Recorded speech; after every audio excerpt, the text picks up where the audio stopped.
My dear brothers and sisters, peace be with you. Welcome to the 27th Sunday of the Ordinary Time Year C, in which Christ invites us to remember our identity as servants.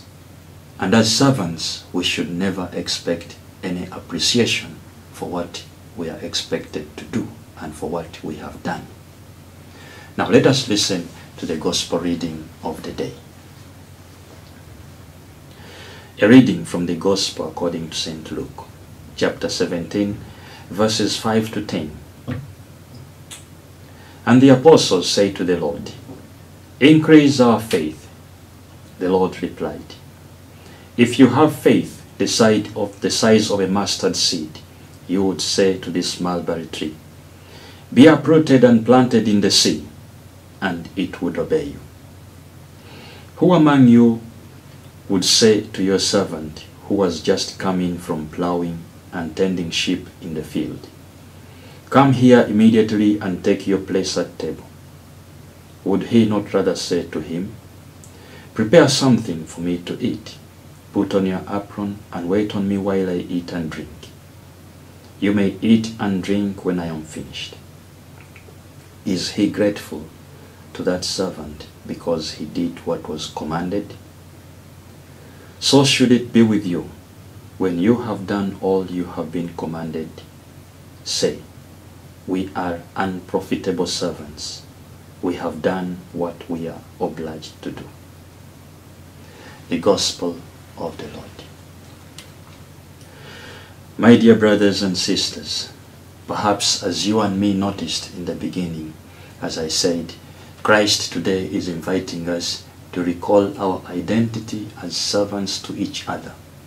And as servants, true servants, we should never wait for being appreciated for what we must do. However, we see the disciples asking the Lord, "Increase our faith." A presumption that they already have faith but needed an increment. However, reading the answer of Jesus and trying to understand why Jesus responds so, we notice that it seems the increase in faith request has a negative connotation. Perhaps they wanted to do great things, to be admired by people, to be appreciated, to be praised, to be glorified. And these all have a negative sense as servants. And therefore Christ answers first of all by having the image of the mustard seed and the big tree, the outcome of the seed. And immediately connects the answer with being a servant. So we can see this duality, that Jesus refutes having faith which is connected to being admired, to be glorified, to be praised, and instead he puts in the attitude of being servants. And this is the message of today.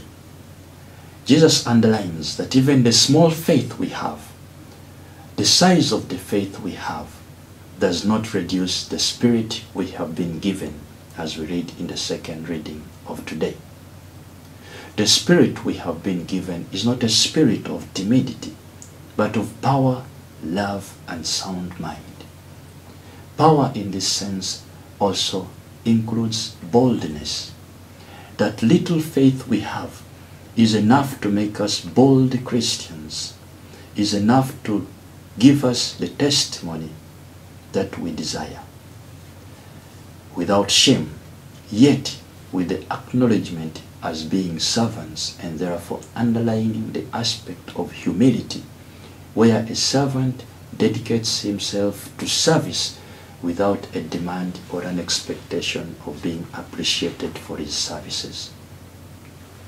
It is noticed that the element of being appreciated can boost one's spirit, but we know that we are mere servants to each other. And knowing this does not reduce our spirit of duty and of service.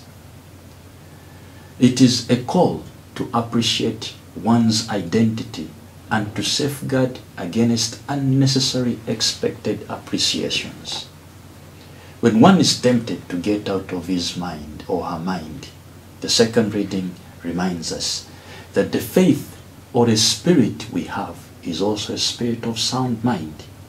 Sound mind in this sense can also be understood as prudence. Prudence will help us to foresee the dangers of always expecting appreciation. Each time we want to be appreciated and we do not receive it, we end up in depression and in many other dangerous situations. Jesus offers us a solution. Our faith is sufficient enough to do great things without losing our proper identity of being servants. We are servants. Let us never lose this identity of serving each other without expecting appreciation, but service in love and faithfulness. The Lord bless us. The Lord keep us from all evil and bring us to life everlasting. Amen.